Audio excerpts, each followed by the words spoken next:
रहेंगे वो प्रथम श्रेणी का श्रोता होगा, और जिसे याद नहीं वो फिर अपने आप समझ लेगा।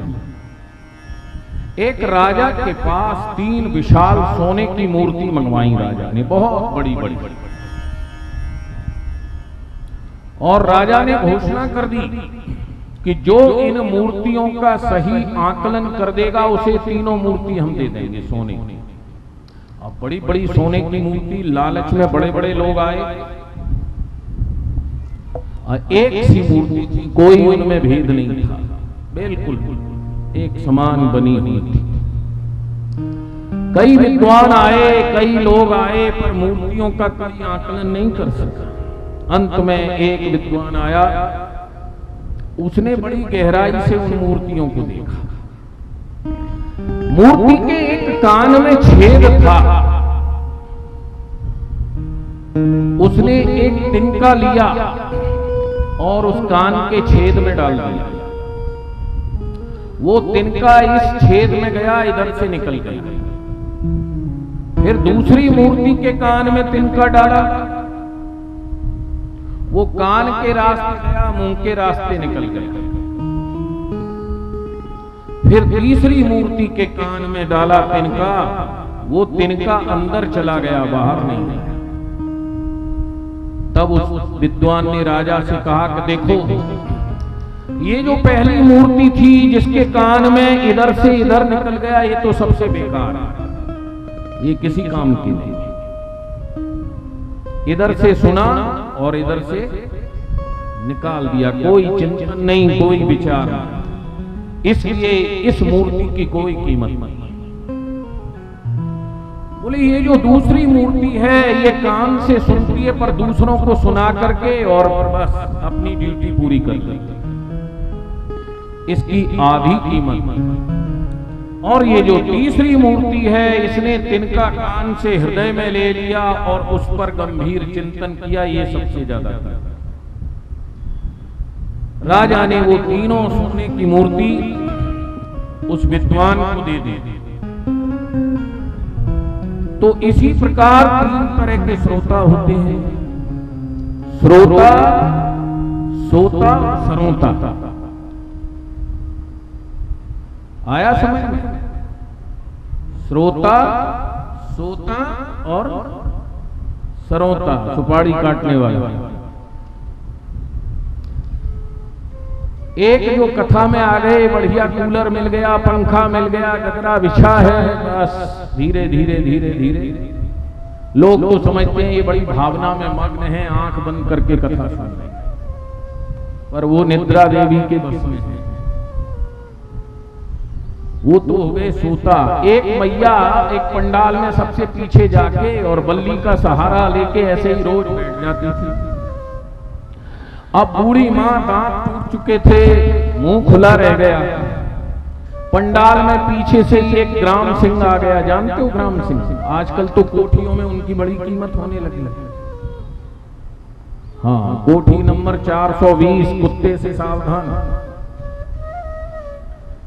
अब वो आया और आकर के बूढ़ी माँ के मुंह में अपना रस डाल दिया। जब कथा समाप्त हुई सारे भक्त बोले बड़ा रस बरसा, बड़ा रस बरसा। बुढ़िया मैया जी बोली रस तो बरसा पचपुर खारी था। तो एक श्रोता है सोता, सो गए। दूसरे सरोता बैठे हुए बगल में, तेरी बहू ने क्या किया, तेरे घर में क्या हुआ, व्यापार ठीक ठाक चल रहा है ना भाई? कथा में तो बैठे ही है, पंडित जी अपना काम कर रहे हैं, हम तुम अपना काम कर। वो है सरोता। और तीसरे हैं श्रोता, जो स्रोत के द्वारा अपने हृदय में कथा को हृदयंगम। तो क्या बनना है ये तो आप निश्चय करिए, हमारा काम बतलाने का। जैसे कि धुंधकारी ने कथा सुनी तो पहली कथा में ही विमान आ गया था, कल हमने आपको बतलाया था। बाकी के श्रोताओं को दोबारा सुनना पड़ा, किसी को 10 बार, किसी को 20 बार, जैसी जैसी श्रद्धा वैसा वैसा मार्ग। परीक्षित को श्राप लगा, 7 दिन शेष थे किसी ने कहा यज्ञ करो, बोले यज्ञ की तैयारी नहीं, 7 दिन निकल जाएंगे। किसी ने कहा तीर्थ यात्रा करो, 7 दिन में सारे तीर्थ हो नहीं सकते। कोई बोला योग करो, योग के अभ्यास में ही 7 वर्ष निकल जाते हैं। ऐसे नहीं है कि नाक बंद कर ली या वो पेट को उचका लिया योग हो गया। यम नियम आसन प्राणायाम प्रत्याहार ध्यान धारणा समाधि 8 अंग हैं योग के, जिसे अष्टांग योग कहते हैं। जब तक ध्यान नहीं बनेगा, धारणा नहीं बनेगी, तब तक समाधि नहीं होगी। और समाधि वाले को यह भी पता नहीं रहता है कि मैं कौन हूं, कहां हूं, क्या। वो स्थिति सबसे आखिरी है। तो योग भी नहीं हो सकता, 7 दिन में मुक्ति कैसे हो। तो जब सुखदेव जी विराजमान हो गए तो सुखदेव जी से बड़े बड़े उनके दादा परदादा बड़े बड़े ऋषि वहां उपस्थित थे। परीक्षित ने प्रणाम किया और सुखदेव जी से प्रार्थना, अथः प्रक्षामि संसिद्धि योगिनां परमं गुरु पुरुषस्येह यत्कार्य म्रियमाणस्य सर्वथा यश्रोतव्यं मथो यत्कर्तव्यं नभि प्रभो स्मर्तव्यं भजनीयं वा ब्रूहि यद्वा विपरीतम्। आप तो योगियों के भी परम गुरु हैं। क्यों योगियों के गुरु कहा सुखदेव जी को? कि जब बाल्य अवस्था में सुखदेव जी भागकर जा रहे थे तो नदी में स्त्रियां नहा रही थी, कपड़े नहीं पहने थे, बिना वस्त्र के नहा। तो सुखदेव जी निकल गए। सुखदेव जी ने भी कपड़े नहीं पहन रखे थे, बिल्कुल नग्न थे। स्त्रियों ने कोई लज्जा नहीं की। पीछे पीछे जब उनके बूढ़े पिता व्यास जी आए दौड़ते हुए तो स्त्रियों ने झट से कपड़े पहन लिए और घूंघट गाड़ लिया। व्यास जी ने उन स्त्रियों से पूछा कि मेरा बेटा तो अभी जवान है, तरुण है, उसे देख करके तुमने कपड़े नहीं पहने और मैं तो बूढ़ा हूं, मेरी सारी इंद्रिय शिथिल हो गई, मुझे देख करके तुमने कपड़े पहन के लज्जा की क्यों? स्त्रियों ने कहा देखो व्यास जी, आप भले बूढ़े हो गए पर आपकी दृष्टि में स्त्री और पुरुष का भेद है कि ये पुरुष है और ये स्त्री है, पर आपका जो पुत्र है उसकी दृष्टि में कोई भेद ही नहीं है कि कौन स्त्री है और कौन पुरुष। वो तो केवल आत्मज्ञानी है। सारी आत्मा ईश्वर सर्वभूतानां, सारी आत्माओं में ईश्वर विद्यमान है, इसलिए हमने उसे देख करके कपड़े नहीं पहने। पर आपकी दृष्टि में स्त्री पुरुष का भेद है, इसलिए कपड़े पहने। तो जो गुरु होते हैं वो समदर्शी होते हैं, आत्मज्ञानी होते हैं, आत्मदृष्टा। इसीलिए परीक्षित ने कहा कि योगी नाम परम गुरु।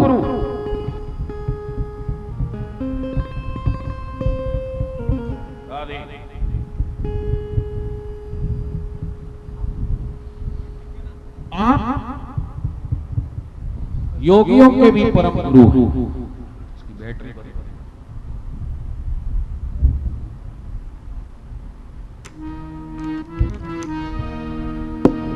मनमोहना मेरा, मनमोहना मेरा, चित चोरना मेरा, चित चोरना। मनमोहना मेरा, मनमोहना मेरा, मनमोहना मेरा, चित चोरना, चित चोरना।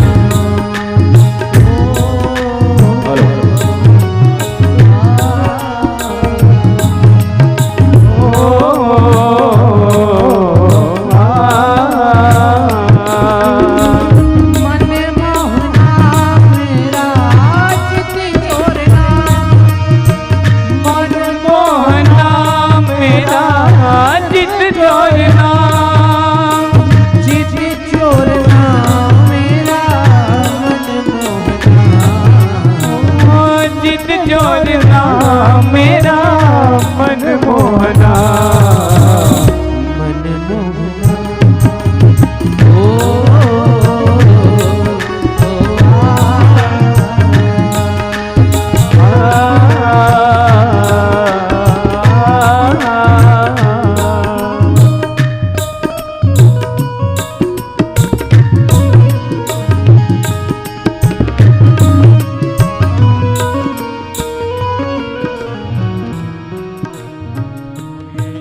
बोलिए वृंदावन बिहारी लाल की जय।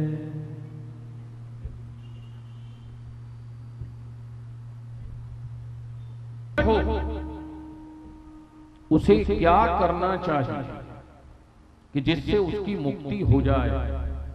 क्या सुनना चाहिए? किसका जाप करना चाहिए?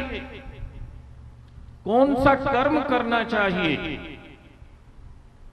किसका स्मरण करना चाहिए? किसका भजन करना चाहिए? ये आप बतलाइए।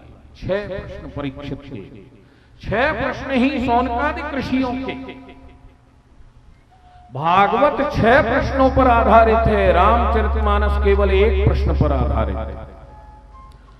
और सुखदेव जी ने एक एक प्रश्न का उत्तर 2-2 स्कंद 12 स्कंद में दिया।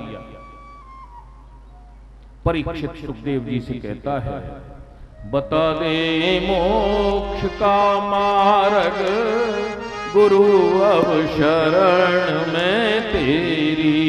बता दे मोक्ष का कारण गुरु अब शरण में तेरी।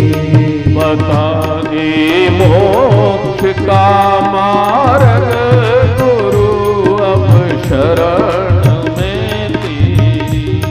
बता दे मोक्ष का मार्ग गुरु अब शरण में।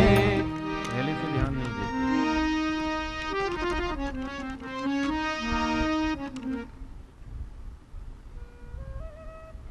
सुखदेव जी बड़े प्रसन्न हुए। ठीक नहीं है ये, और वीडियो भी खराब होगा तुम्हारे चलकर।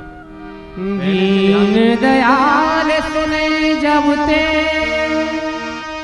तब ते मन में कछुए सी बसी है।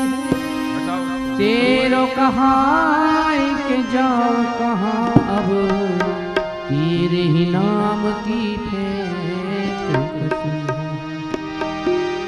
तेरे ही आस रोए